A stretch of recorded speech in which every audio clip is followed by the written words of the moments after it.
This is a Fatal 4 podcast.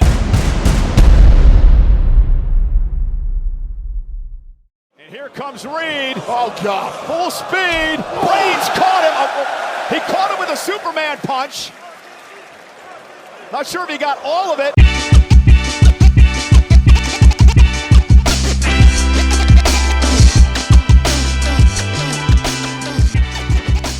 Welcome, everybody, to Didn't Get All of It, your favorite wrestling podcast. I'm Paul, and folks, we were off last week because of the woke, but to catch you up on everything you missed last week, we'll just let you know that, well, we finally beat Cracker Barrel. Joining me is the rest of the Fatal 4, like Pro Wrestling Noah. Do you think we could redesign the Cracker Barrel logo, but like put a moonsaulting lady on it? Crack her barrel. I don't. Yes. There's something there. Noah hasn't seen The Nutty Professor. Also here is B-Rob.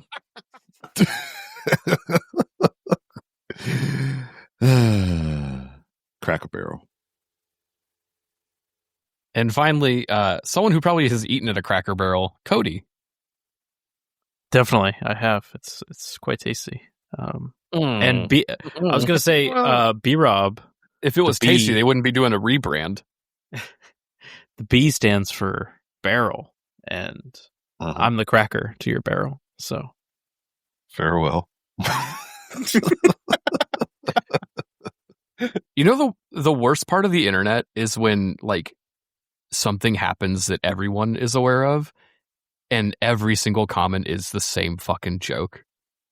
like Hawktua. Yeah, but like you couldn't see that Cracker Barrel rebrand without someone being like, they took away the cracker and the barrel, and then someone being like, LOL, like they haven't seen it before.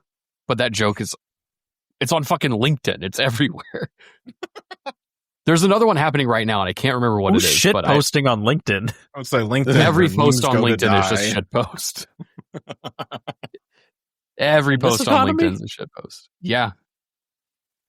Everyone should shut the fuck up. If you're on LinkedIn, shut up.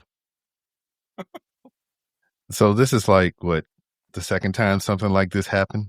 So the first time was the Ugly Sonic, right? No, the first time was the Gap. The Gap changed their logo in like 2008. Oh, I don't remember that. It was fine, but everyone's like, "What are you doing? I love the Gap." Are you Back Braun then, though- Strowman? Back then, though, it wasn't, oh my God, the Gap is woke. It was just, we don't like that logo. Mm. So we've evolved as a society. And by evolved, I mean disintegrated into like small-minded idiots, which is why we talk about pro wrestling every week on a podcast.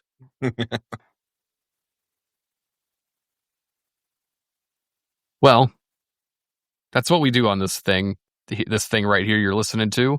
If you're not subscribed, you should be. That'd be great if you did. Go hit the subscribe button. And if you really like us, head over to the Patreon at patreon.com/fatal4pod. You get all the shows ad-free. And I'm thinking of filling this thing up with ads soon. So that's a great way to avoid that. Head over to the Patreon. $3 a month gets you ad-free episodes and access to the Discord, which is super duper fun. Like if we skip a week, you'll know about it, but we'll still talk to you. And $5 gets you bonus episodes. A new Didn't Get All of It Japan on Excursion dropped this week, where B-Rob and Nick Marsico and Will Housel and Kaz talked about SmackDown in Japan. You can get that in the $5 tier.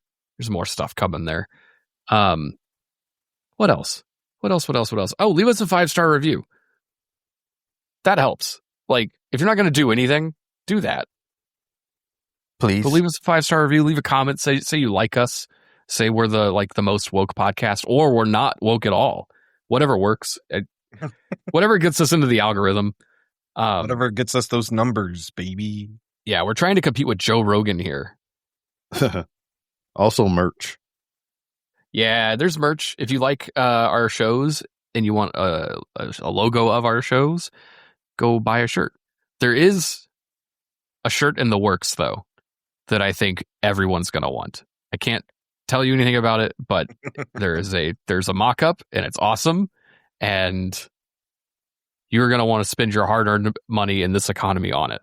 Boys to skinny. Better than that. Oh boy. Oh boys, the skinny. What else is happening? What did you guys get up to for your Labor Day? I didn't do any labor. I did You a lot went of labor. to Cat Video Fest 2025. Excuse What? me? Say that again. I got Cat Video Fest going sometimes at night on my phone. Me too. And honestly, well, the Cat Video Fest that but it was the local art house theater. They would put on Cat Video Fest, which I believe is a national wide thing, but it's very limited release. Some of those And cat it's videos literally are pretty wide. It's literally just a compilation of cat videos from the internet that people submit, and also like fun animations and stuff. There's like a decent amount of creativity in there. Although like 20% of the videos I had already seen on TikTok before, but it was like it was a fun Noah's viewing just throwing experience. popcorn at the screen. I've seen this one. What are we doing here? Put on the Nutty Also- Professor. I haven't seen that. Also, would 90 or so % of this audience be white? 90%. Try 110%. It was a fun viewing experience because you could tell that everyone was there Was for white. it. Like Every time I go to a movie, the people are there for it. No one just stumbles into a theater on accident. It's like, oh, well, I guess I'll stay. Everyone was wearing shirts with cats on them and stuff, and everyone was like very reactive to even stuff that I was like, oh, okay, that was just a cat like sitting. I don't know. Everyone kind of smelled like litter and shit. So Yeah, Noah, did you have a letterbox list of all the cat videos you ain't seen before? No, I wish that existed. You can make that happen. I've got a cat video for you to watch. It was Armageddon 1999. No. Don't watch that movie. It sucks. Watch There's no the Nutty cats in it Professor either. instead. There's cats in the Nutty Professor. Probably. No, I know there's Paul, hamsters. Not the 1998 film Armageddon. I'm talking about the WWF pay-per-view from 1999 where the cat showed her tits. Come on. Those are two really very different devolved as a Armageddon. People should be allowed to show their tits. Know what I'm saying? Nah, I mean, you heard. If this program we used to record was as good as it was 2 months ago, that would have been a soundbite.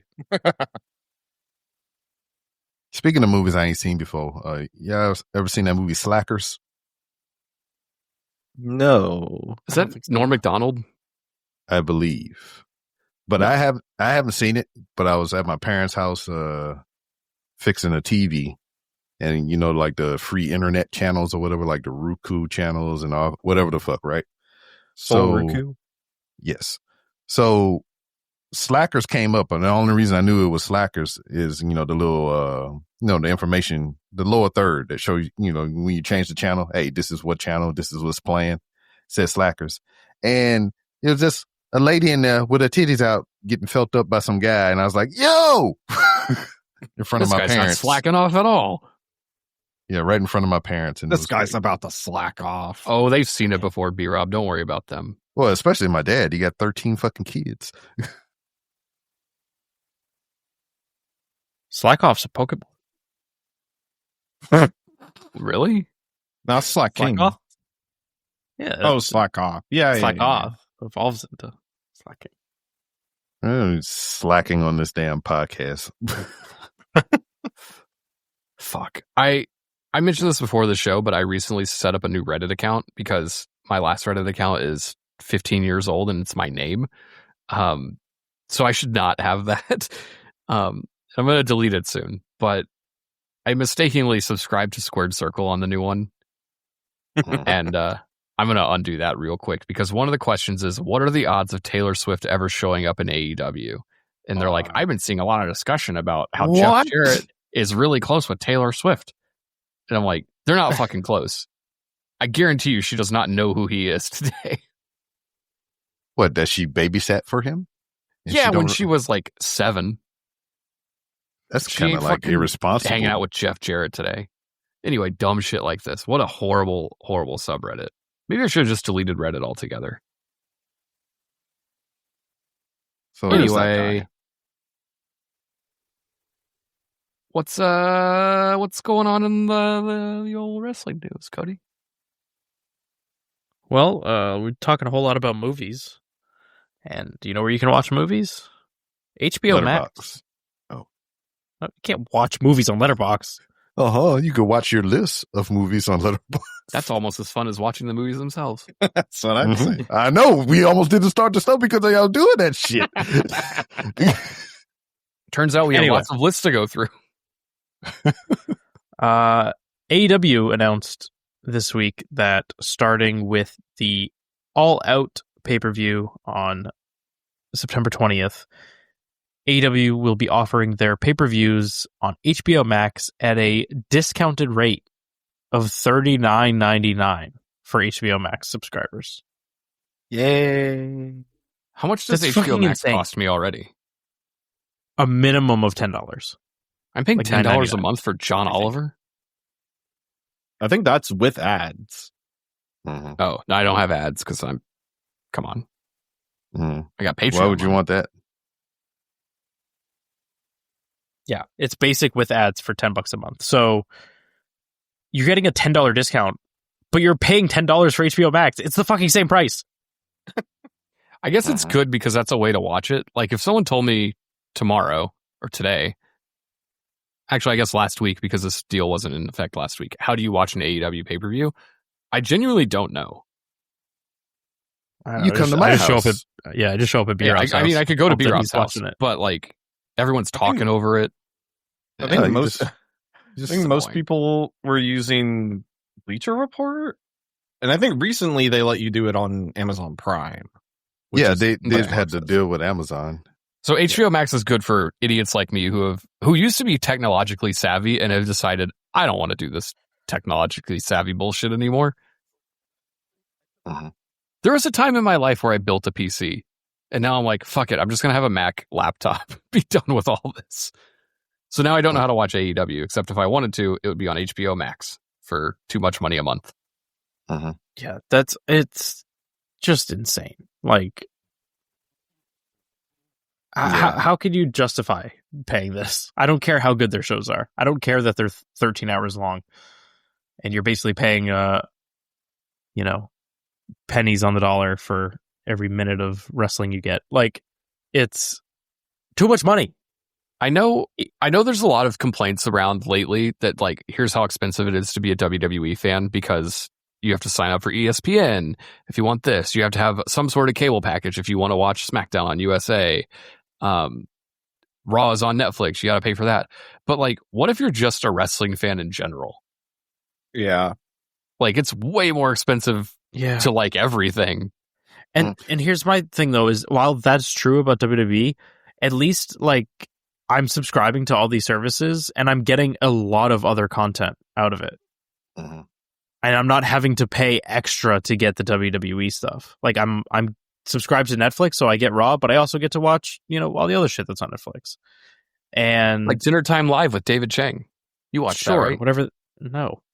I You should. subscribe It's to great. Peacock so I can watch Saturday Night's Main Event, but I also get to watch the paper that just came out. Like, there's benefits there. But with AEW, it's like, okay, yes, I already subscribed to HBO Max for all their movies and stuff, but now I have to also give you another $40 on top of that to watch your shit? No.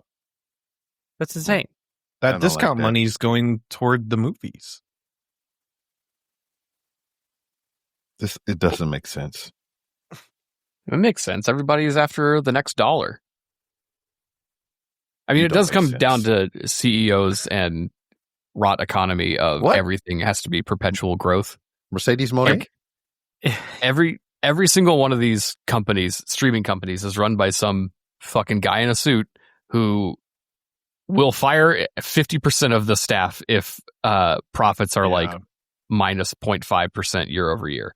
And Guess the only what? way to get people to tune in and to get more money is live content. So that's why WWE is spread out so much. That's why AEW has got this deal with HBO Max. It's not because these companies support these programs. It's because they're the only live content that's not other sports. And And also, like, sorry, if you're an NFL fan, sucks to be you. good luck, man. I saw I looked at how to watch. If I want to watch every football game, fuck. It's everywhere. I had the same realization about baseball sometime last year where I was just like, I really want to get into baseball. And then I saw all the stuff I had to have to watch to follow baseball. And I was like, I'm already doing wrestling. I don't think I can justify doing another thing. I need to step in here as your mentor.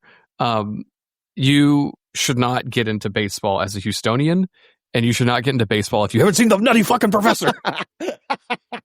I went to my parents' house and I seen the cable bill. $250 fucking. Cable bill. I'm excited to watch that movie. I've never seen before. Yeah, so $250 for a cable bill? I mean, I guess if I added up all my streaming. Well, here's the breakdown. So that's $250 in total for the cable, the freaking the equipment as well. And that's where that's the fucking scam. The telephone and the internet. So all that together is $250. So the majority of that is the cable and the equipment, though. I turned all that shit in. I got rid of that fucking cable box and all the equipment and everything. It knocked the bill down to like $80. Yeah.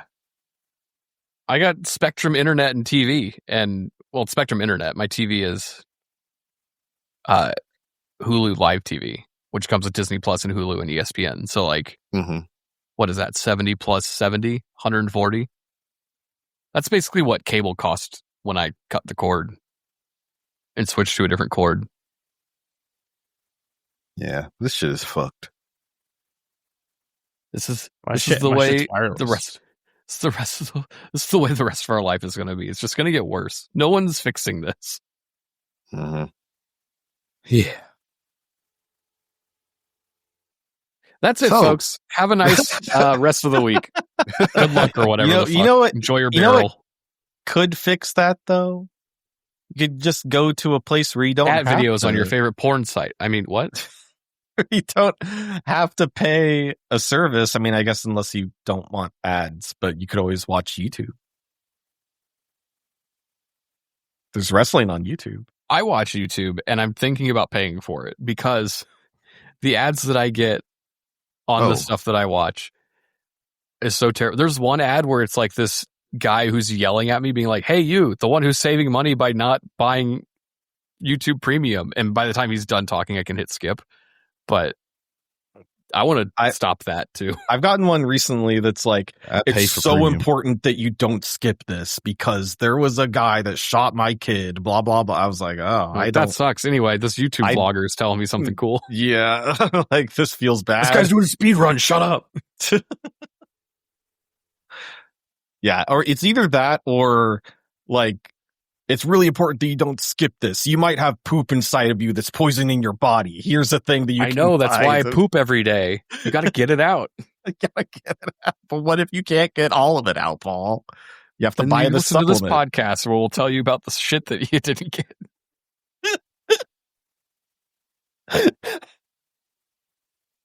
Come on, guys. Next week we have to use Noah saying, what if you didn't get all of it? As talking about poop in your body. I didn't even mean to do that. It happens to the best of us. It happens to the best of us. Not the poop stuff, saying the show name. I'm fucking regular over here. Are you guys regular? I try to be. Noah, what other wrestling were you watching on YouTube? YouTube, well, you see, I think YouTube, there's been a really cool trend I've been seeing. I think especially has gotten really big this year of the companies actually utilizing their YouTube channels in the smart ways. Like WWE, before all of their PLEs, have been like doing little like streams, like live streams of here's all of like the best matches from, past year's Royal Rumbles, or like, it's, John Cena returned. Here's like all of John Cena's best matches. And it's just like on a loop stream on their channel. I actually did that before SummerSlam. They had the best of SummerSlam matches. Yeah. And we just like ran out of stuff to watch. This is before we made the movie list. And I just put that on and she fell asleep immediately. I'm like, but Kurt Angle and Steve Austin's so fucking good. What are you doing? Wake up. And it's great. You know, really good. Speaking of stuff that you used to do, Paul, they actually put up an official WCW YouTube channel. And since the Labor Day weekend, they have been doing a marathon of Monday Night Nitro. Like it started with the Mall of America episode, and I think like I turned it on sometime in like Sunday afternoon, and I saw Glacier come out. Justin.tv ran so these guys could fucking walk. Yeah. And honestly, I think that is like part of the reason why they're doing this now, because I did spend a decent amount of time like when they added the always on category on Twitch. People just started posting like 24-hour streams of WWF or like WCW or Isn't ECW, that what Twitch like all this came old from though? stuff. Wasn't Justin TV Twitch? Yes. And like, that some of that stuff has always been around, but they kind of added an official category for it on Twitch. But of course, when people start posting, old official, WWE footage, WWE gets real mad and like takes it down, within a couple days. And I think they've noticed, the like desire for that. So they've started like, they were just like, why don't we just actually do that in an official capacity on YouTube? And I think that's really smart. And like, also on the other side, AEW, I think the thing that's smart about what they're doing over there is that they don't have a readily accessible catalog of their footage in the same way that, I mean, they're getting better now that like, some of the earlier stuff is on HBO, but, and honestly, WWE's kind of gotten worse about it as they've transitioned over to Netflix, because it's almost impossible to watch any of the old Raws now, which pisses me off. But yeah, that's kind of why I think they're doing most of the stuff on the YouTube or whatever, because it's like a place that you can just go and kind of sort this stuff out while they don't have proper usage on the other apps. And what AEW is doing is that they're posting like full matches from old pay-per-views. Like I think this past week they put up John Moxley versus Orange Cassidy at All Out. I think like 2 years ago. It was the one where it was for the international championship, and that was a really good match. And I was like, yeah, sure, why not throw this on? Yeah, that's really cool. So all these guys are taking a note from TNA. TNA been doing this. Yeah, actually, yes. TNA has been really good about that. And like TNA has... The difference is people are watching. TNA also has their like 24-hour streaming channel on Pluto that they've had for years. But yeah, and then also what I would like, what I like about TNA and their whoever doing their social media stuff or whatever. So when something major happens on one of the other companies or whatever, they're like, hey, they used to work here. Here's some of their matches. Here's a list. Yeah. Yeah, and like WWE does that, but with like people who are on the roster. But and the thing that AEW's been doing that I think is really cool and kind of speaks to my tastes is that they will do like AEW Dark to study and listen to, and it'll be like footage of old AEW Dark episodes with like a like 90s VHS filter over it, and they just play synthwave. And it's just like a fun thing to have on while I'm at work on an have it on a second monitor. That's very clever. It's really cool. That is on one of my YouTube accounts. That is like my fucking recommended is just like chill lo-fi beats, and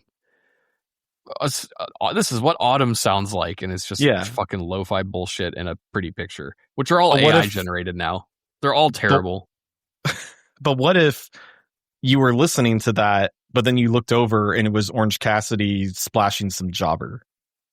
I mean, yeah, that's fine, I guess. Yeah. I assume it's mostly going to be the Dark Order, though. Yeah, they're there too. Do they still play wrestling? Yes. Yeah. It's their show. But yeah, I just thought that was like really neat. And then also just this past weekend? Yes, this past weekend. ROH, they had their Death Before Dishonor pay-per-view. Oh boy. And they have their own streaming service thing, right, B-Rob? Yes, they do. Honor Club, Yes, which sir. you get to watch the pay-per-views live through that, but their streaming, like whatever they use to, stream to their website just got all fucky. Like it just was not working. So in an emergency tactic, they just put the stream up on YouTube for free. And then just kept the broadcast up, which I thought was really neat. So I actually I wasn't watching that pay-per-view live at the time, but I heard that they did that, and I went and watched Bandito versus Hechicero. That match was awesome. I'm glad I got to see that. But yeah, I just think it's really smart the way that the companies have been using YouTube specifically this year. Yeah, then it's another revenue for money.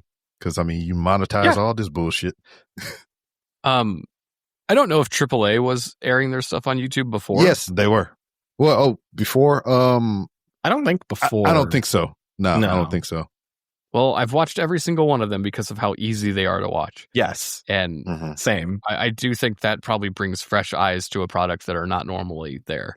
Yeah. And then for smaller promotions or whatever, we talk about them a little bit on didn't get all the way to Japan, but the Sendai Girls, they got their whole freaking network on YouTube. Their live events and everything is all on YouTube. I went through a Sendai phase when I was in high school. I get it. Okay. You kind of grow out of it, though. You guys remember when Lord Sendai beat John Cena on that random Raw that one time? The tentacles got out of hand. Speaking of Japanese wrestling promotions on YouTube, I also got into Choco Pro when that launched on YouTube. You know about that, B-Rob? Choco Pro? I've heard of it, but I don't know. It's Emi Sakura's promotion where they literally just wrestle in in the classroom. Yeah. It's not even in a ring. They just wrestle on the floor on some mats. Yeah. We did. They try to do it as much as possible. It's really interesting. And then they got the one where they'd be wrestling in the subway trains and shit. And yeah. Fun shenanigans. The subway train stuff is kind of amusing. It's good for I scrolled past this, and for 10 seconds you're like, hey, that's neat. You can move to the next thing. This other piece of news that we don't have in the note, but the Street Fighter cast announcement, is any of this new news? Did Hiroki Goto as E Honda, was that news? No, I don't think I had heard that. It was already announced. Yeah. Okay. But this is official. Beforehand, it was just we heard that this person was going to be this, but the official cast list is out now. Cody Rhodes is in it. This screams Snakes on a Plane hype. This movie's going to come out and be absolute dog shit, but the hype has been... that's not even fair. Snakes on a Plane's really good. But the hype before Snakes on a Plane, if you were alive and on the internet at the time, you were very aware of this is the movie. Paul. Yes. I haven't seen Snakes on a Plane. Put it on the list. How have you not seen Snakes on a Plane? You'd love that. Well, because I'm black. No, because it's good. I know. And Samuel L. Jackson's in it, and that's because you're black. Nah, I never had the desire. How is Alexander Volkanovsky as Joe, and it's not Joe Hendry? Just because his name is Joe. He looks like Joe Hendry. This guy's bald. He can't be Joe. Joe has blonde hair. Bald people can't have hair. Right, B-Rob? I have hair on my face. Not on your fucking head. Is there any other news we need to talk about, or should we take a break and then get into the action on the TVs? Yeah, let's take that break. Let's take that break. When we come back, we will answer the question that everybody's been asking all week. Is AJ Lee coming back?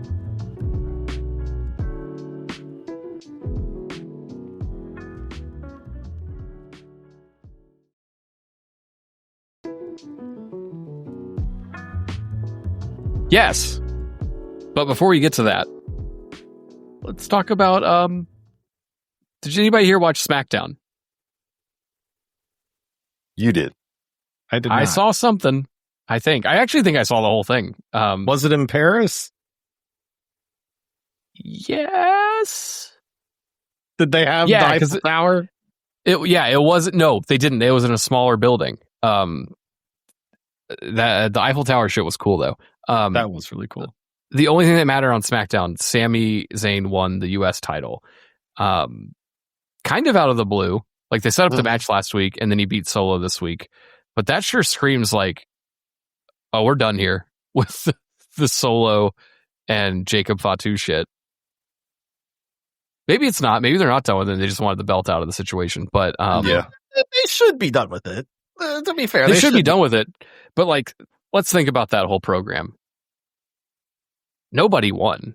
Like, they devalued Jacob Fatu significantly by having him lose to Solo, what, twice? 3 times?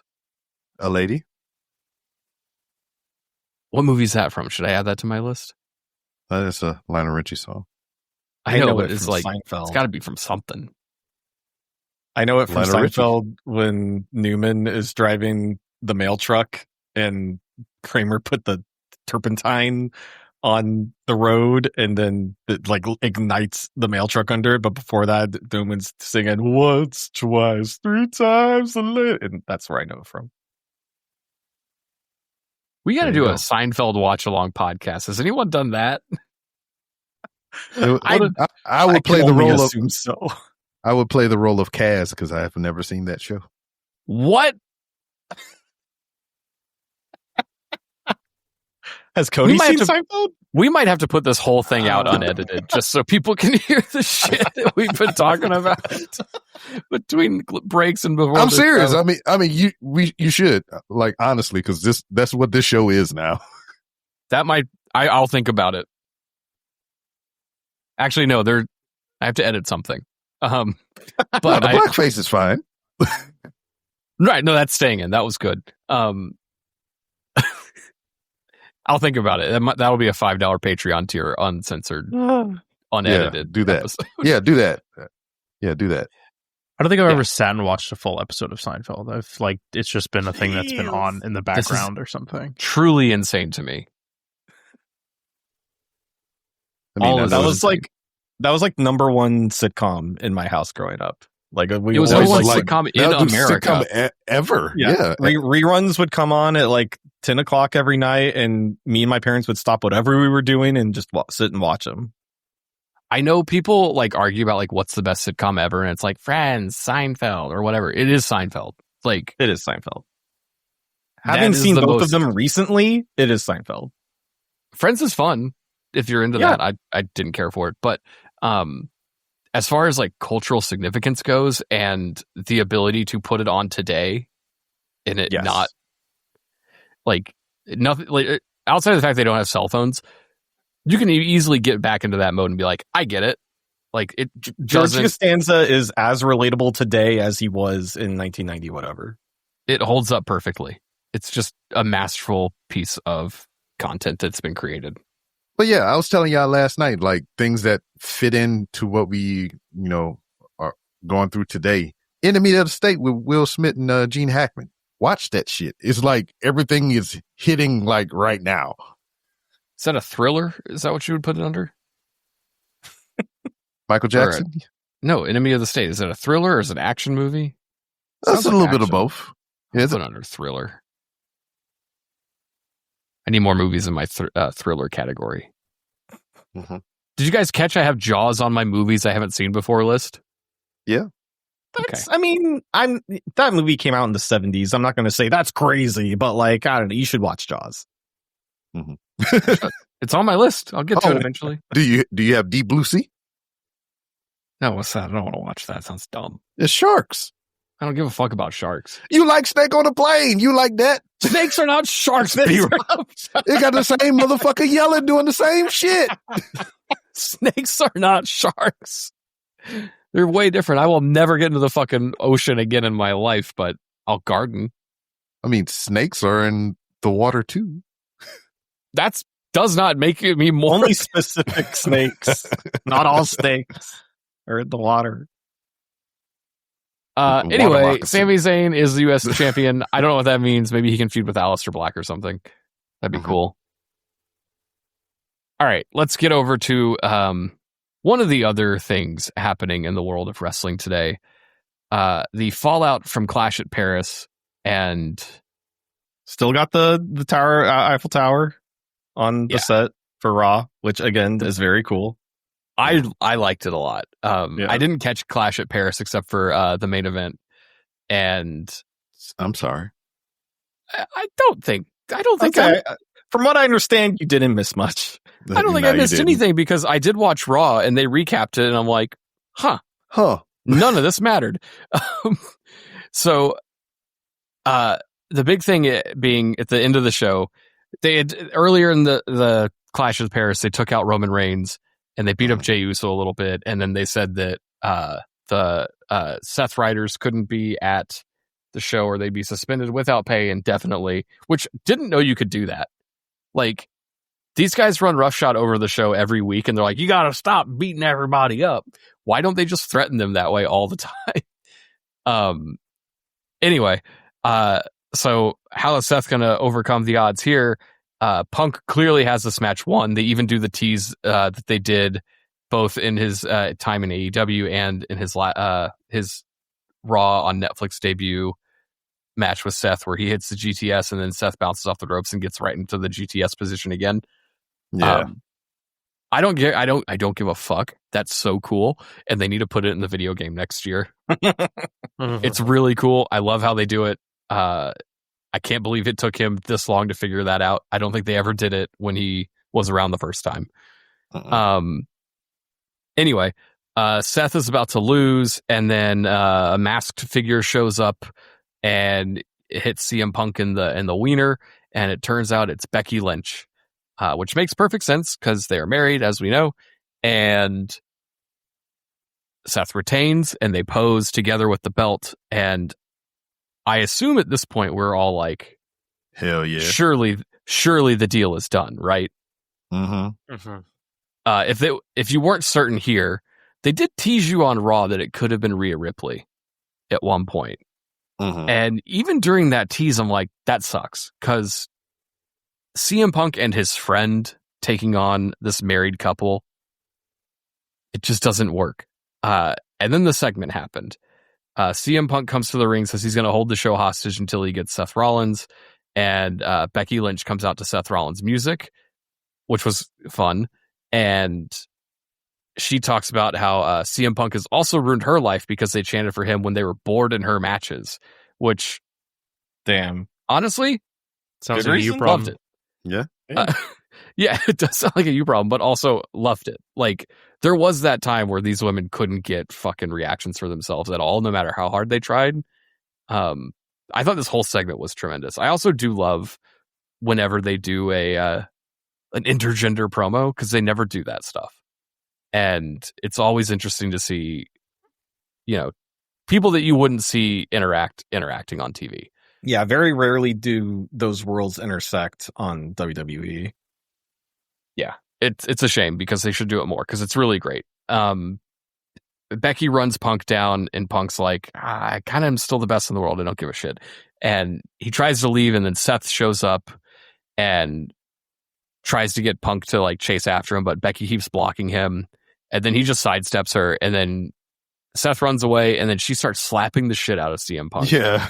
And if this was 1997, yeah, she would have called it GTS. She would have called it GTS, and everyone would have cheered. And at the same time, as she's slapping him, I'm like, do it.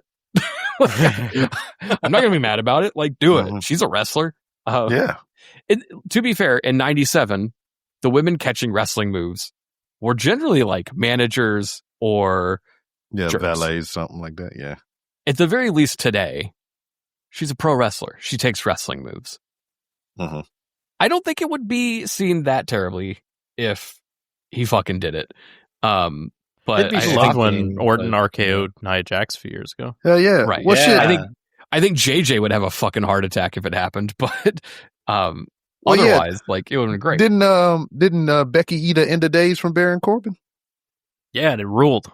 I don't remember that at all, but maybe. There was the tag match with Lacey Evans and Baron Corbin versus okay. Lynch and Rollins. I think here's the other thing. Huge reaction today versus what's different today versus then, outside of the fact that we never see it, so it feels special. When a man hits a woman, When a man hits a the fact that these woman. women are wrestlers means they can take these moves tremendously. So I don't know. Maybe we'll get it someday. But CM Punk was a gentleman. He is a baby might face. even take them and pop up and do a code red. Yeah. I think that sounds like something that might have happened in the other company. Possibly. Fighting Maybe. spirit. Yeah, fighting spirit. Okay. Anyway, Punk was a gentleman. He is a babyface. Babyfaces shouldn't attack women, I don't think, most of the time. Unless you're Stone Cold. But he Quote on did say, Paul's tombstone, everybody. he did say, I'm going to make Seth regret this, and I'm going to make you regret doing that, or something. No. He said, I'm going to make Seth Rollins regret cashing in on me, and you're going to regret putting your hands on me. Yeah, that's what it was. Not that he's going to make her regret. So obviously, he's implying that Somebody's going to help him. Is going to help him, and somebody is going to come and beat up Becky Lynch. Yeah, Cody. And I think we all know who that someone is going to be, because later on in the night, he asked Adam Pearce where SmackDown is this Friday, and he said Chicago. Punk was like, interesting. So I think we all know where this is going, and we are finally getting the long-awaited return to pro wrestling from Cora Jade. And it's going to be awesome, and she's going to be his tag partner, and they're going to beat up Becky Lynch and Seth Rollins. Yeah, that's what's going to happen. That'd be kind of funny. Yeah, in the sense that the pop would be nuclear. It would be a nuclear pop in the sense that people would be like, "Boo!" Remember when Rey Mysterio was number 30 in that Royal Rumble? When everyone wanted Daniel Bryan? I was so mad. Yeah. So no, this I just confirmed it. assume because Rhea didn't show up here, because they showed her and him and Rhea talking earlier in the show. The fact that she didn't show up here, and also I think the dirt sheets are now reporting that it's a done deal. But at this time, there was no confirmation. I think by the time you listen to this podcast, if it's after SmackDown, we're all going to sound like idiots. But they did it. They managed to get AJ Lee to put the fucking Converse back on. Does Noah even know who AJ Lee is? I cannot wait do. to hear this. This fucking pop is going to be the biggest she's ever had in her career. Because I did go back and watch some old clips of AJ Lee. This was in that era where no one gave these women a time of day.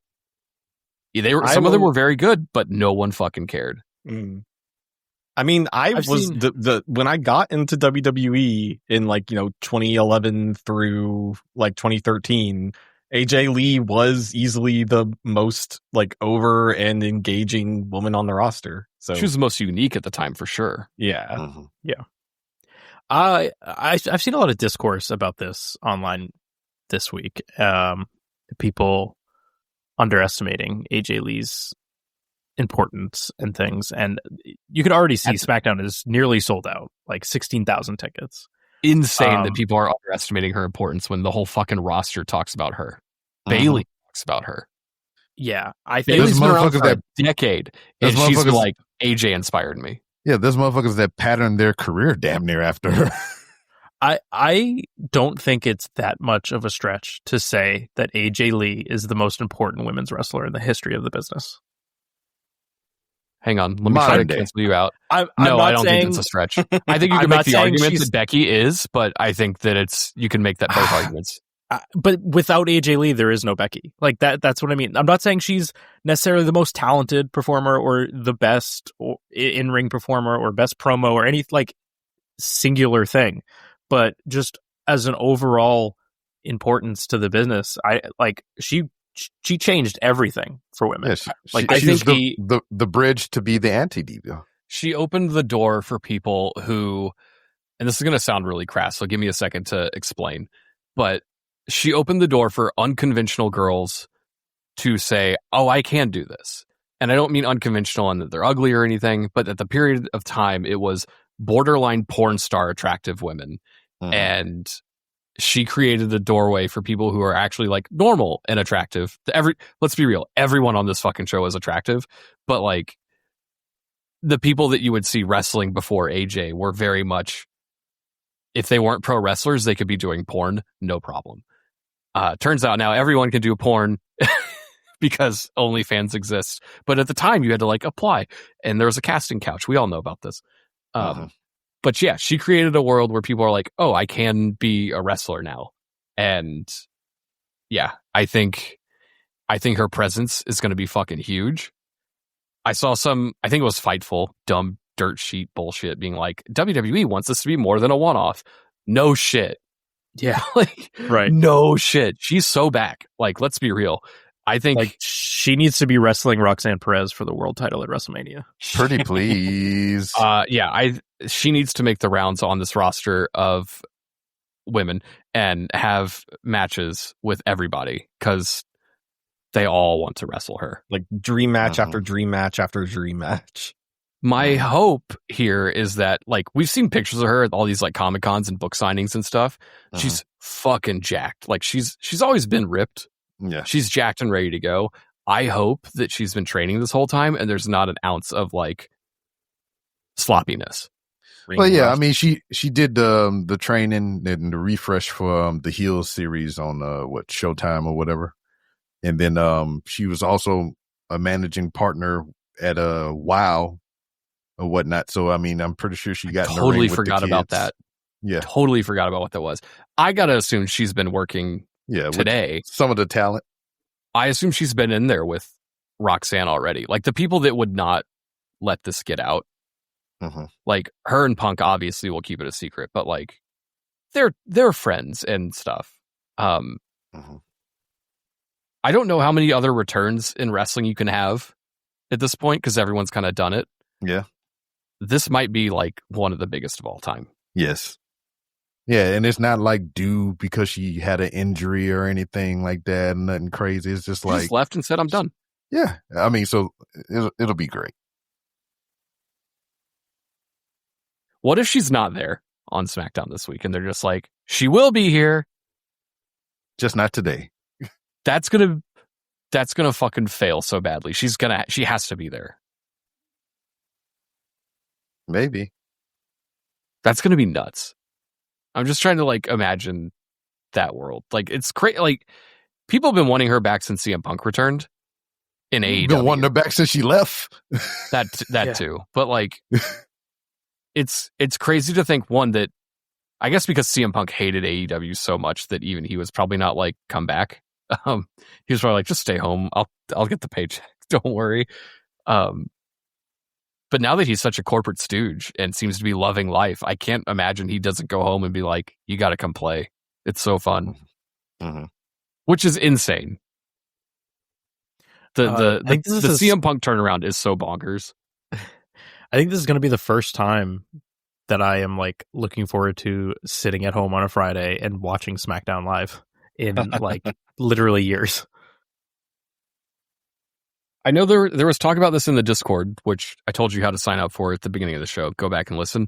If you haven't signed up, come join us. But there was talk of like, everyone knew this is who CM Punk was to begin with, because even his pipe bomb was like, I want to be the star and I'm being underutilized. And now that he is the star, he's fucking corporate stooge all the way.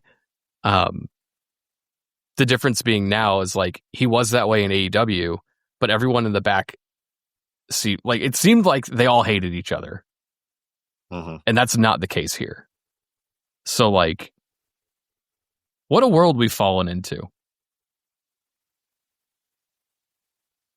I'm just going to just let it sit. Like, this is a crazy, if you said 5 years ago, this is what wrestling would look like today, I don't think anybody would believe you.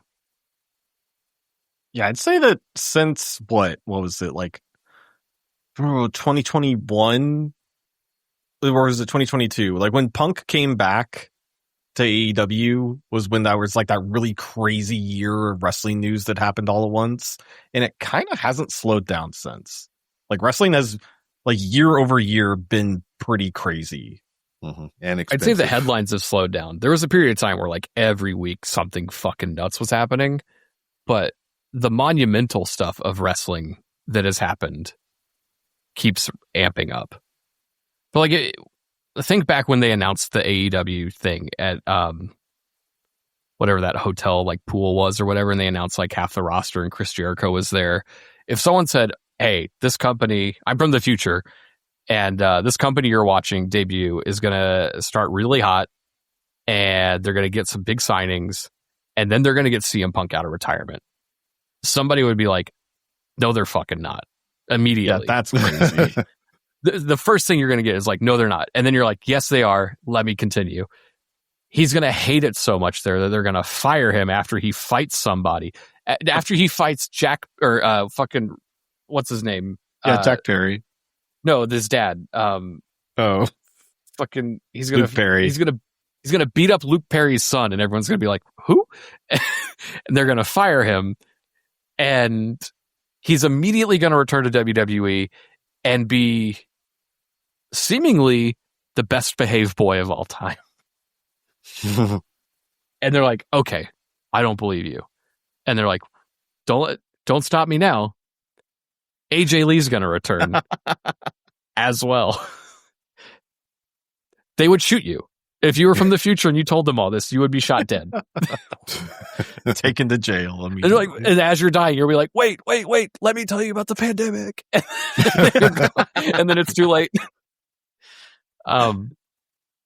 Just insane. Wrestling's fucking cool, and I'm glad we're watching it.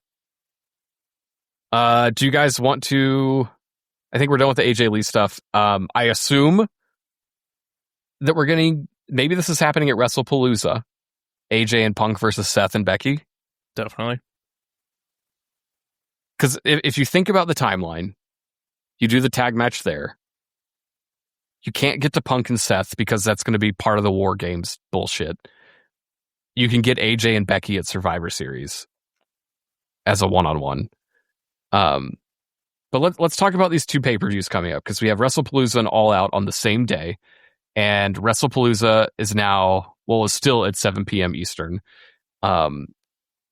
There's two matches announced. John Cena will be wrestling somebody, and Stephanie Vaquer will be wrestling Io Sky for the Women's World Championship that was vacated when Naomi got pregnant. So this pisses me off so much, because last week they were like, "It's a surprise, we'll let you know next week. I'm just working out some details." You're like, what could that possibly mean? It turns out it's just Io who's on the show. Like, how come this match did not happen at Clash at Paris? There's no reason to have dragged this out so long. We haven't seen Stephanie Vaquer wrestle in like, what, a month and a half? Shit, I don't even think we've seen 'Cause really too we much had of to the get- United States champion wrestle. We had to get that fucking shitty Borderlands commercial on the pay-per-view Oh boy. with the tag match. Yeah. The tag match was all right. I did see that. It wasn't. It was actually actively bad. Well, they're doing something with the Street Profits, so Anyway, we'll see what happens there. Brock Lesnar is reportedly going to be on SmackDown tomorrow as well. So, What a fucking show they're getting in Chicago. yeah, John Cena's last SmackDown appearance. Brock Lesnar back on SmackDown for the first time in years. AJ Lee's return to pro wrestling. CM Punk is going to be there. You guys want to fly to Chicago tonight? When we're done recording this? It's not the worst idea. I'm not excited about Brock Lesnar being around. We've talked about this part. Yeah, right. There's not a lot you can do at this point. Like, either be really mad about it and stop watching the product, or just shut up. Like, what are you gonna do? What are you gonna do, man? Like, look at Vince McMahon's birthday party. There's bad people out there, and then they have friends, and it is what it is. What if we got this all backwards? What if Brock Lesnar is on SmackDown to be CM Punk's tag team partner? Oh, Brock versus Becky? Yeah, he doesn't have a problem having his way with women. Jeez. He does if it's snowing or if it's drunk. And then we get AJ Lee versus John Cena at Wrestlepalooza. gosh. Fuck yeah. Okay, that's good. Two of the After- best wrestlers to ever wrestle in jean shorts? Come on. We got to settle it. I think we did get it all mixed up. I don't like I don't any know. of this. We can do a whole podcast about like picking your battles and just how much do you want to tolerate the bullshit. Turns out I can tolerate a lot. I don't like it, but it is what it is. But yeah, this Io Sky Stephanie Vaquer match is going to fucking rule, even though we've seen it twice now. Hopefully this one has a finish. They've been building up the Kabuki Warriors turning on Io. I would hate if Vaquer wins by help. I think she should just win straight up. Yeah. And or we get this match thrown out due to shenanigans. No, absolutely not. What did cross my mind though, because they are doing the whole like Rhea can't beat Io thing. Mm-hmm. I think they should never ever have that happen. As we know, I've talked about how there needs to be a thing where someone has someone's number forever. I think Stephanie Vaquer should have Io's number, and Io can never beat Stephanie Vaquer, no matter how much they try. And that's the big thing here, is that we'll get a triple threat where Rhea can only win by pinning Stephanie Vaquer. Ooh, but then Stephanie should never be able to beat Rhea. And it's like a whole rock, paper, scissors thing, and then they have a triple threat. I'm fine with that. Yeah, like, there's clearly only one person each person can beat. And that's just something they have, and they cannot overcome it, and they all respect each other for it, which I do enjoy. Like, Rhea and Io having this, like, we're both baby faces, so we have to play along these rules. Kiss. Oh, yeah. Hey, the last time they fucking interacted on TV, it sure seemed like they were about to make out. I don't know who wrote that segment, but they had been watching a lot of, Lord Senpai or whatever. What the fuck? So yeah, that's your Wrestlepalooza card. John Cena and Brock Lesnar, who gives a fuck? Io and Vaquer is probably going to be match of the year contender. And then I gotta assume they're going to do Punk and AJ and Seth and Becky. Yeah, here. they're definitely. So I think at first I'm like, doing it Wrestlepalooza, not saving it for Survivor Series. That's their big show. But really, you got to stop and think. Wrestlepalooza is the debut on ESPN. Yeah. They absolutely want to like kill it. It's not just the ESPN debut. It is the counter programming event. This was put here for a reason, kind of abruptly. And I know people hate that. There was a story that came out today that I think Meltzer was talking about how part of the reason the WWE is no longer going to be aired on NBC is because the Goldberg retirement sucked and it was a counter programming that failed. Kind of wild. I don't think that's necessarily true. I think there's aspects of truth there. Like, it didn't do the numbers they wanted, for sure. It didn't have the success of burying AEW like they hoped, but I can't imagine they threw an ESPN business deal together last minute to make up for the fact that like NBC was mad. And also, Saturday Night's Main Event is still on Peacock, and I think people are forgetting, like, they're not forgetting, they're just not even thinking. Like, Saturday Night's Main Event on NBC never does numbers because it's Saturday night on NBC. Sure. Like, it just doesn't. Like, sorry, it doesn't. But also, there's a clear push for Peacock right now where even the Office spinoff that they're advertising the hell out of is exclusive to Peacock for now. Like, we were talking before the show, I think they're going to air it on NBC like during the holidays when they see that the Peacock numbers aren't there, because this has happened with The Mandalorian and Only Murders in the Building. Like, all these things have aired on their respective owned network channels at some point just to get people to pay attention. So, especially because they renewed the paper for season 2, I would bet the fucking farm that season 2 airs on NBC TV.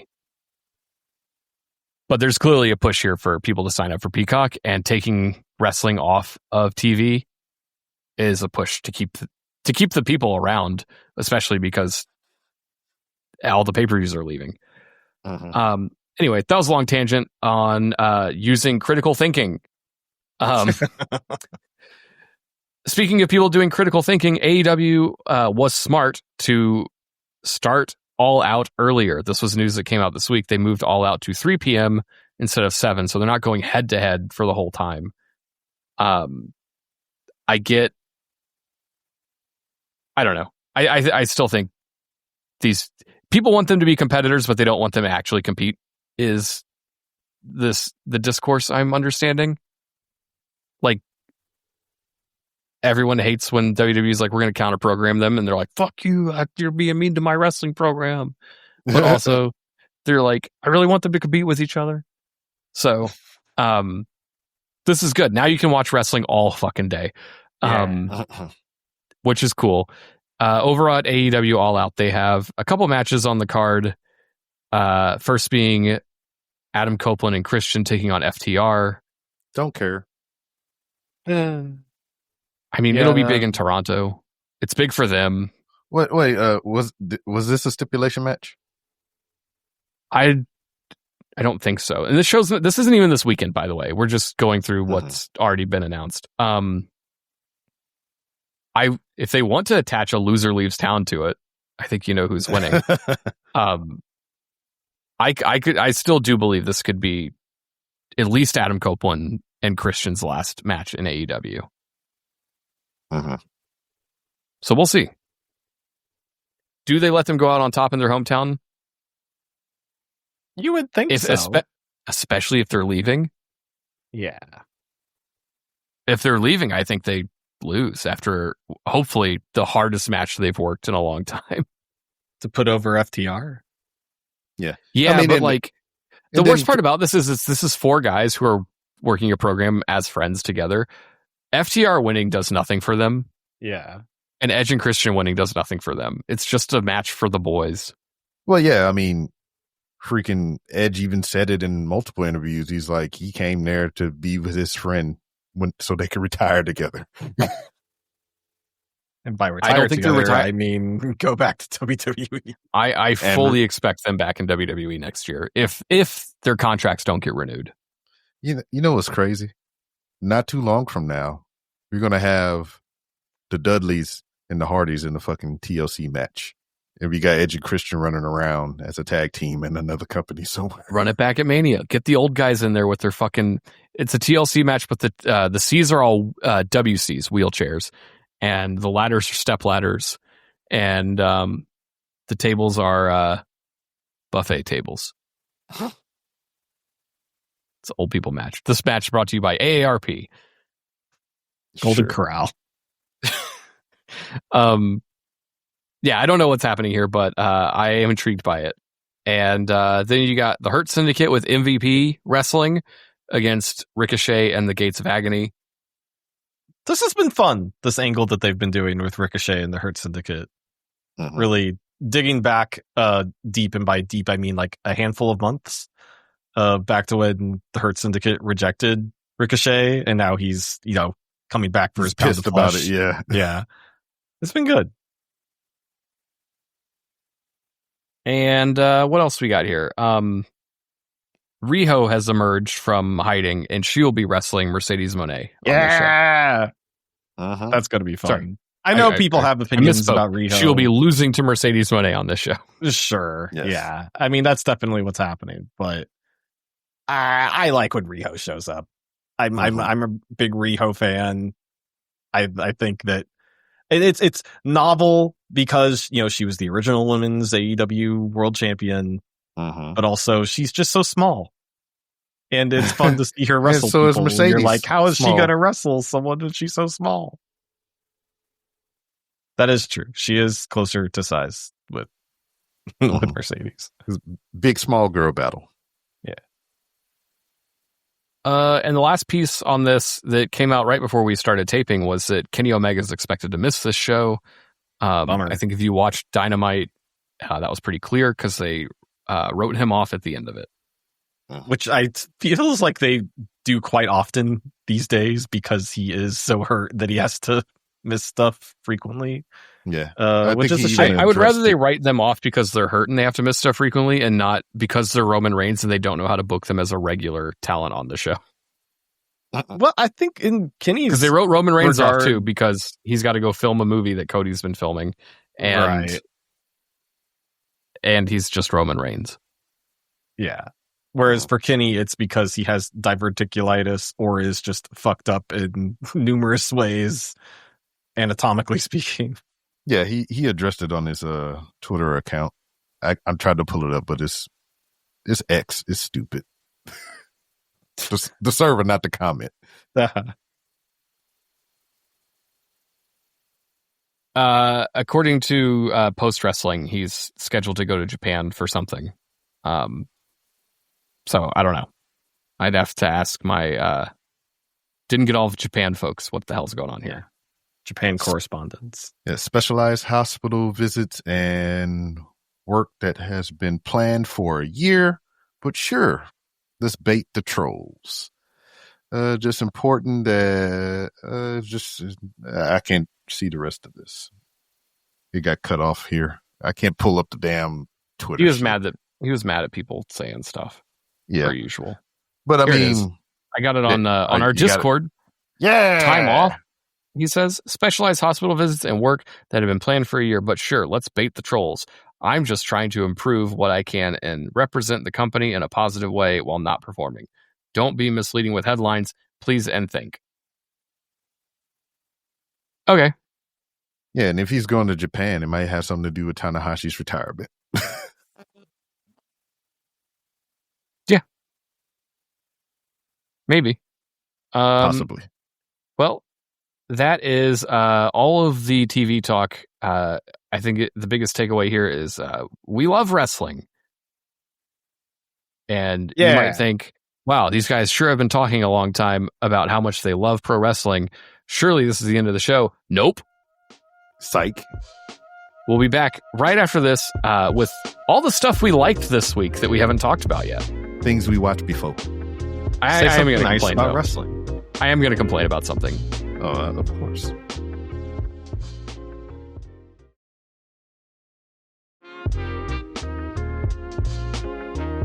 And we're back. What a break that was. Especially if there was no ads there for some reason and you got just the music and me saying, and we're back. How fun is that? Noah. Did you see any cool shit on wrestling this week? Things I liked this week? Well, we already mentioned Riho, which I did like. I did pop for that when she showed up. But before that, actually on AEW Collision, which I've said before and I'll say again, I have been enjoying lately. The card for a show I watched this week, by the way. Yeah. And how did you like it? No. I don't remember anything that happened outside of what you're about to talk about. Well, let me tell you what I'm about to talk about. That Hologram had a match. Oh boy. And at the end of the match, everything starts going all Wyatt 6. Just just like everything, all the screens shutting down and stuff. His Sin Cara lights started acting up. Yeah, and like his music gets all spooky. And then there's like code readouts. It's all red. Someone's hacking the mainframe. Code and then red? It says, well, kind of. There's a guy that looks like Hologram, but he looks spooky and evil on the screen. And then it just says El Clone. And I'm very excited about this development. I don't know if this has any history. I don't know if El Clone is a guy that has been around before. It does. It does? Okay. I mean, not in AEW, but Sure. I forgot what the story was. Maybe B-Rob remembers, but there was someone that Hologram used to work with who's playing this. Is Hologram from CMLL? Is that where he originated from? I think so. Well, I just think it's funny that I feel like Hologram is kind of like Cody used to be in AEW, where there's just kind of like a hologram verse. Like he doesn't really interact with other storylines that much. It's just like, what's up with Hologram this week? And this week, there's a evil clone of Hologram on the coming into the show. Now that we've started talking about it, and I think this, because they did it with Sin Cara, they're obviously doing it here. I need to reach out to my AEW source and ask if he has anything to do. No, he's not a correspondent. He's a source. Sure. And ask if his love for Power Rangers has anything to do with this, because that is one of the best like kid TV show tropes is, oh no, the good guys, they have bad guy versions? Yeah. Oh, it's the negative version of this guy. Or every Marvel movie that comes out. Yeah. we haven't gotten to that yourself. part yet. You have to We haven't fight gotten to yourself. We're getting there though. Yeah. Those next movies. The other thing I really liked from this week was just the main event of Dynamite, which was the 8-man all-star tag team match. Which was just like all the guys that are over and the fans really love them and are like kind of the pillars, the current pillars of AEW, you could say. Pillows. Pillows. It was some of the Death Riders, the Jet Speed. We love Jet Speed. The Young Bucks were there. Freaking Kyle Fletcher. It was just all the guys you know and love, and it was just a really, really fun match all the way through. Oh yeah, Kenny and Hangman had a moment where they were in the ring at the same time against the Young Bucks, and like the crowd went nuts for that because harkening back to like 2020 Revolution days Because of lore. Because of lore, being the elite. Oh, yeah, they started chanting the Be Elite chant, man. Oh, it was so good. If you have nostalgia for 5 years ago AEW, it really and then of course that was followed up with Kenny getting written off, murdered with getting murdered. But it was really, really good, that match preceding that moment. But that was pretty much all the stuff that I really liked from wrestling this week.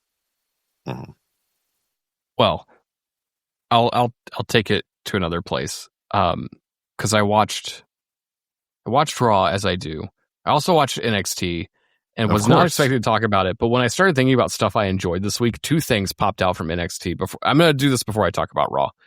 There were two things on NXT that I liked, and one, I've never seen a WWE speed match before, and I will say I don't want to see one again.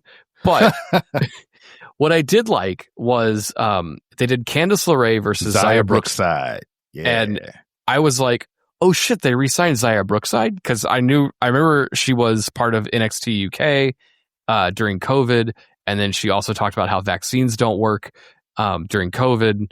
And I was like, that's a bummer. She seems pretty cool. And then I remembered she gets hit in the head for a living, and she's like 19.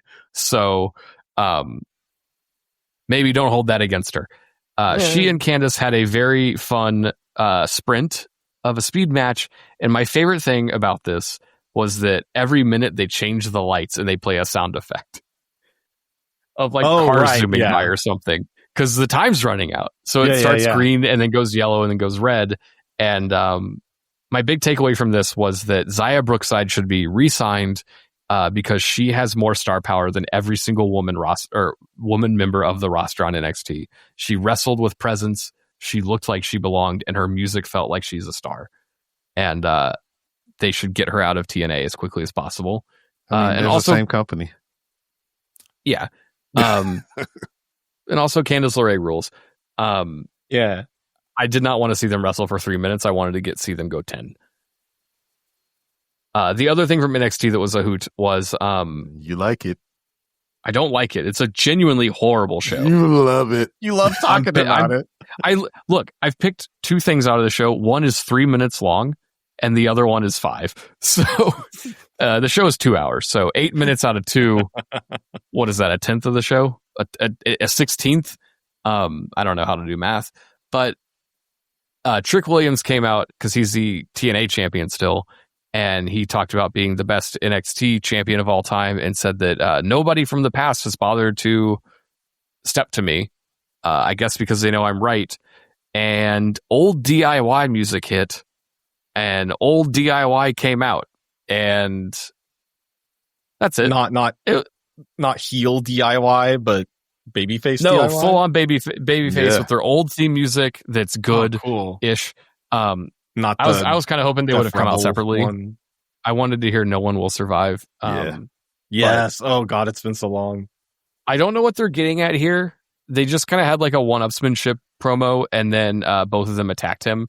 I don't know if we're getting a tag between like Trick and Mello against DIY, which would be fucking cool. But one of the Trick Williams line was like, "I don't blame him for not coming back. As soon as I get called up to Raw and SmackDown, you'll never see me again." Which like. Fair. I am curious what they're going to do for this NXT reunion show, because I'm trying to think of anyone of importance who could be there. Sammy And like Kevin. Yeah, like you have Sammy and Kevin, you have Andrade, Alistair, Big E. I said importance, and you said Bo. And like DIY, but like you're not getting Undisputed Era, which was a huge fucking deal for a long time. Maybe you'll get Bobby Roode. Keith Lee. You're not getting Keith Lee. I know. You're not getting Karrion Kross. As much as it pains me, I don't think you're getting Keith You might Lee. get Karrion Kross. I don't know. Who knows what's going to happen there? But like, just trying to think of like stuff you remember. Like, you're not getting Adam Rose. I'm trying to think of all the fun stuff. I guess you are going to get a lot. You're going to get Tyler Breeze. You'll get Fandango probably. Yeah. But like, as I'm listing off all these people, it's unfortunate the people they'll get to interact with is like the fucking the Belly Boys and Dark State. Mm-hmm. That's what they call the security dude, Hank the Tank. They call him Belly Boys. I thought they were Hank and Tank. But they are Hank and Tank. They are Hank and Tank, but then they take off their shirts and Booker T says, "It's the Belly Boys." What the fuck? Okay. And then they run their fat tummies into people. But Paul, you forgot about the most important part of the night. That's like the most Paul-coded moment I've seen in wrestling this week. I turned it off. We watched... Before that happened? Yeah, we watched Trading Places. Okay. He didn't know. Well, anyway, I didn't know. Yeah, Hank and Tank had a tag match against Dark State. And I think there was some... was it? No, sorry. Hang on. B-Rob. Hank and Tank had a match against Dark State, but also Obafemi and the other guy was there, right? Oba and Ricky. Yeah. It was a this was the standard Shawn Michaels doesn't know how to book a fucking main event feud, so he picks the two guys who are going to face each other and puts them in a match against Dark State every single time. How will they coexist match? Yeah, but it got down to the thing of shenanigans. And one of the Belly Boys yelled out Joe Hendry's name mid-match, and he showed up and helped. Yeah, he summoned him. I think that's funny. I hate that this feels like a step down. Also, he summoned, like, it plays his music, it turns back to the entrance ramp where you think Joe Hendry's going to show up, and then the camera turns around and he's actually on the apron of the opposite side of the ring. He was like, "Hey, I'm over here." Like, that was a good bit. Did you? I mean, this is exactly how they should be using Joe Hendry. He's a comedy character. I think he could be more than that if they want him to be, but we'll see. Mm-hmm. Yeah, didn't like. But I also need this option in the 2K game next year. Like, just hit the Joe Hendry button. Yeah, so you can trigger interference in the current game if you build up enough of some bar. And sometimes it's like a Wyatt interference or an Undertaker, or sometimes it's music plays and guy shows up at ring. I definitely want a Joe Hendry one where you can trigger his music and he appears on the apron. Yeah. They didn't like my soundbite of all the wrestlers yelling Joe Hendry's name. Yeah, didn't like my Royal Rumble idea. I did not.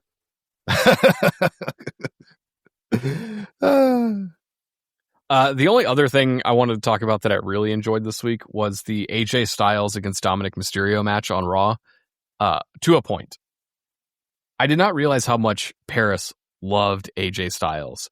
The reaction this man got here AJ Styles over there was batshit insane. And they didn't stop reacting for like 6 minutes straight. It was nuts.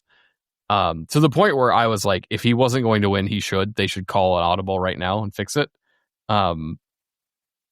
Unfortunately, the El Grande Americano stuff continues where he shows up and hits him with his head that has a steel plate in it. I was really hoping that by now we would have progressed somewhere. Mm-hmm. But this shit keeps happening and it sucks. Even though they've switched out the guys allegedly, it's not good, and I need them to like move this shit along. So I guess AJ's going to feud with El Grande now. Even though Dominic's cheated to beat him every time, and AJ should just beat Dominic. Yeah. Who's the current El Grande? The one that they've been using? I couldn't tell you.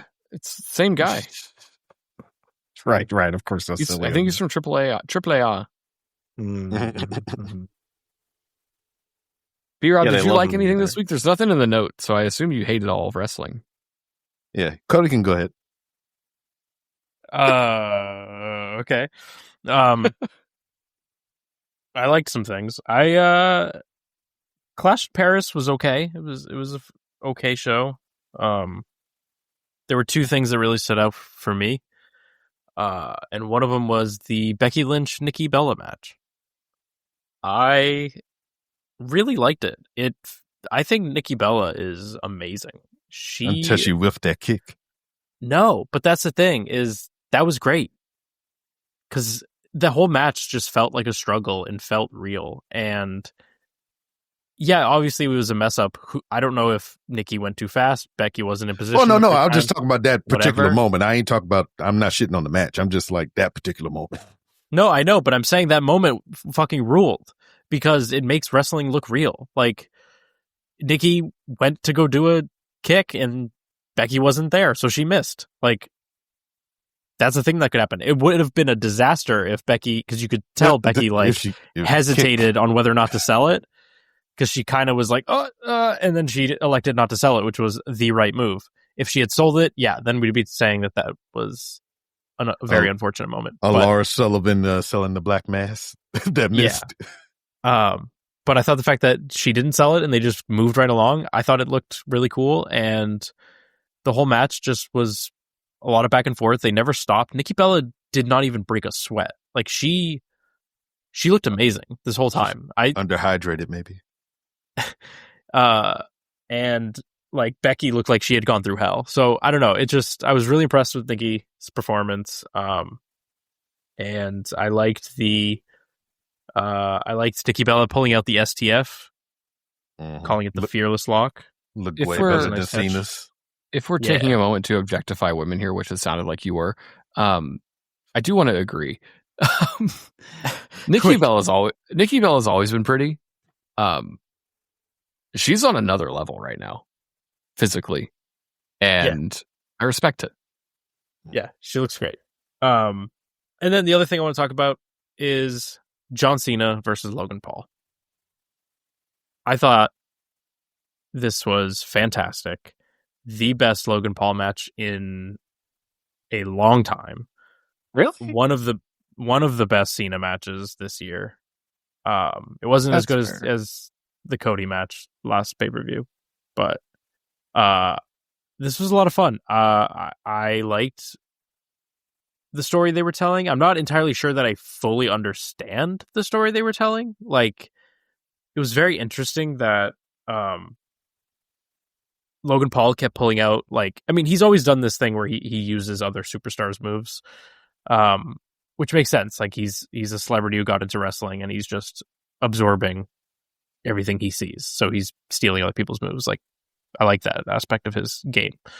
But he very specifically was doing moves from Cesaro, which commentary even acknowledged as being Cesaro moves. He did a zigzag, which they referred to Dolph Ziggler. And that felt deliberate. Like, it felt like he was kind of picking guys that maybe were held down under Cena's regime, and kind of making a point of that, which I thought was interesting. And then even Cena pulled out like other people's moves. He did a Styles Clash, which I popped in interviews. Like, that was the most juice I got out of that whole pay-per-view was when Cena pulled out the Styles Clash. It looked great. He did the end of days. Yeah, he basically said he did the Styles Clash because he's not going to be able to wrestle Styles on this run, which is unfortunate. But also, Paris hang on. Why not? You're John Cena. Just say, I want to wrestle AJ Styles before I'm fucking done. Put me on Raw and let me wrestle him. He just plays the hand he's dealt, Paul. Fuck, you don't make the decision. This sucks so much. He needs to come out when he's done and be like, I lied. I'm going to do this another year. And yeah, he did the end of days. And like, I think, they were in Paris, and Baron Corbin very over in Paris for some reason also. So, I don't know. I enjoyed all that. Cena did some crazy shit. He did a tornado DDT. He did what's that movie? Is it the wing? Not the Winged Angel. Is that what it is? The like No, the Angel's Wings. Angel's Wings. There we go. Yeah, I don't know. They did a lot of cool shit, and I liked it a lot. He missed the springboard stunner though. I was kind of upset about that. Yeah, I thought he was going to pull that out, but he might be a little too old for that one. Mm-hmm. He could never do it to begin with. I know, but he gave us several show intros out from doing it, so I was hoping we'd get another one. Yeah. The rest of the pay-per-view was kind of a dud, though. The main event was a little disappointing, and the other stuff sucked. So, Well, that would leave the young man here left. As we spoke of, I'm young to older people. Like we spoke about at the top of the show, we had the Death Before Dishonor show. A lot of fucking matches on this damn thing. It was like 13 or whatever, but I'm not going to do all that. The ones I really want to kind of highlight, and maybe you all, if you got the time, put your eyeballs on it, because it is still free on YouTube to view. Most of it. Yeah, most of it. But Bandito versus Hechicero for the ROH World Championship. It was so good. Hell yes. 37 minutes too. Yeah. 37 minutes and 17 seconds. And they beat the shit out of each other. They whipped out all the lucha moves. Fucking Hechicero almost took a freaking code red from the apron to the floor, but he reversed it into some kind of crazy helicopter spin to the floor. Yeah, on that Bandito. was nuts. That looked crazy. And it was just Hurricane Ranas, reverse Hurricane Ranas. Fucking, it was just masterful. Bandito showing off how much of a big, strong boy he is, lifting up Hechicero in crazy ways. And yeah, I'm glad you brought it up, because there was a bit on the commentary that they brought up, and I thought it was a good analysis of the two. So I forgot who said it, but he's like, if you look at Hechicero, you know he's big, you know he's strong, and you know he's fast. You know what you get when you look at Hechicero, but when you look at Bandito, it's deceiving, because he's a smaller guy, but he is strong, he is fast, and all kinds of other stuff like that. So I thought that was cool how they laid that out or whatever. Obviously, I'm paraphrasing. They laid it out way better than I could have. But I was kind of sad at this, because they put this second to last. It wasn't the main event. They saved the main event for Athena versus Mina Shirakawa for the ROH Women's World Champion, which wasn't bad. It went 25 minutes, and they did a good job, but it was nowhere near the spectacle of what Bandito and Hechicero was. And I kind of wish they would have flip-flop those two. But I understand why they did it, because Athena, as we record this, is over 1,000 days, the longest reigning ever ROH World Champion. And I honestly believe they're just trying to beat Roman Reigns' record on a show that doesn't matter to anybody, I guess. Matters to people who are members. Oh yeah, I mean, I love it. Me, that is I. And a couple other things to note on here: QT Marshall versus Paul Walter Hauser in a fight without honor match. Paul Walter Hauser. Hauser. I'm sorry. I'm thinking of Will Hauser. Shout out to He's sleeping. Didn't get all of it. Japan. We beaming this into his subconscious while he sleeps. He did a good job. This was probably one of the better celebrity matches that I've seen. Like, it was, of course, it was hardcore shenanigans or whatever. They went 20 minutes, and it felt like Mr. Hauser has been doing this for years. You know, he's really been putting in the pace. He's putting in the work. And as far as like celebrities go, he's like, nah, fuck that. Don't take it easy on me. I want all the smoke. And he received all that, taking glass spots, freaking going through tables and all kinds of other crazy shenanigans. He can take it. He's dealt with Jamie Taco. Yeah. And there it is. So, the B-Rob Popfern, I think you should leave reference. I knew he was lying this whole time. No, it was. He loves, I think you should leave. He's faking it. No, you want to make me like it.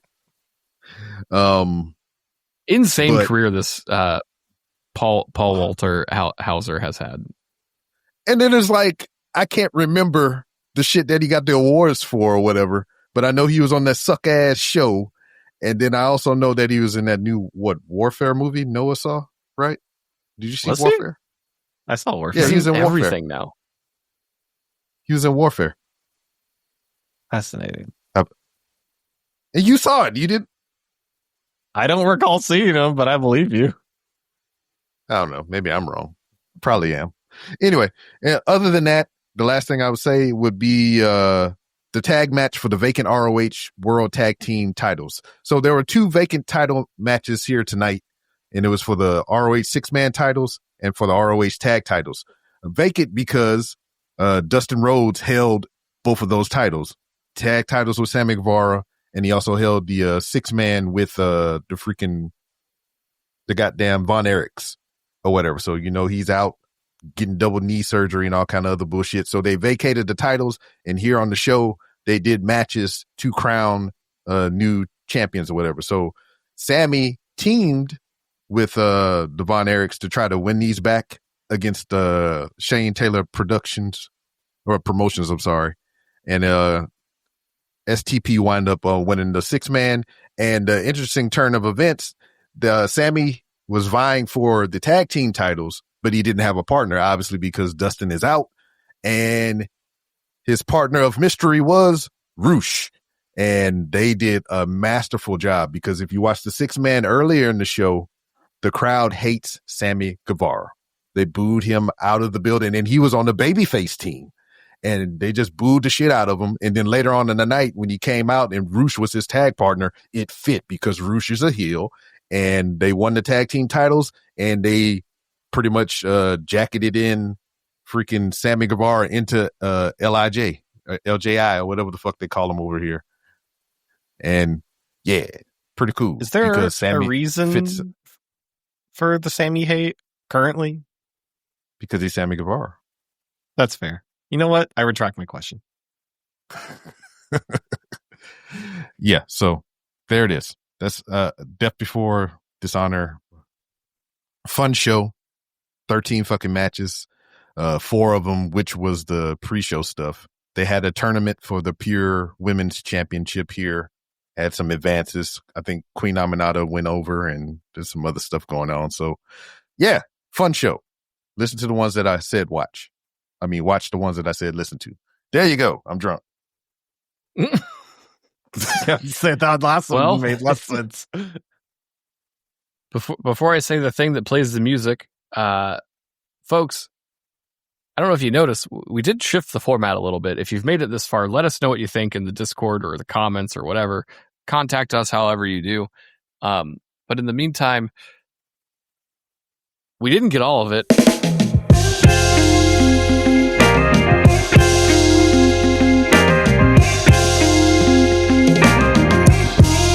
But we'll try again next week.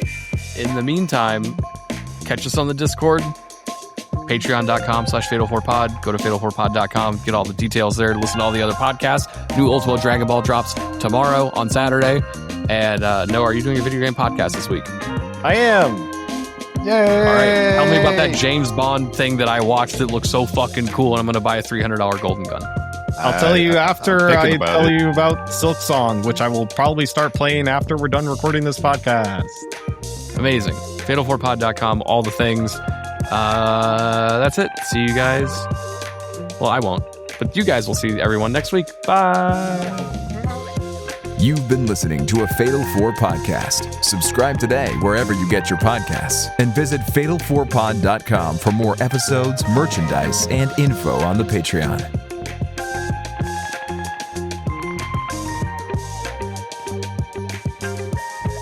Damn. R.I.P. Regis Philbin. I had no idea.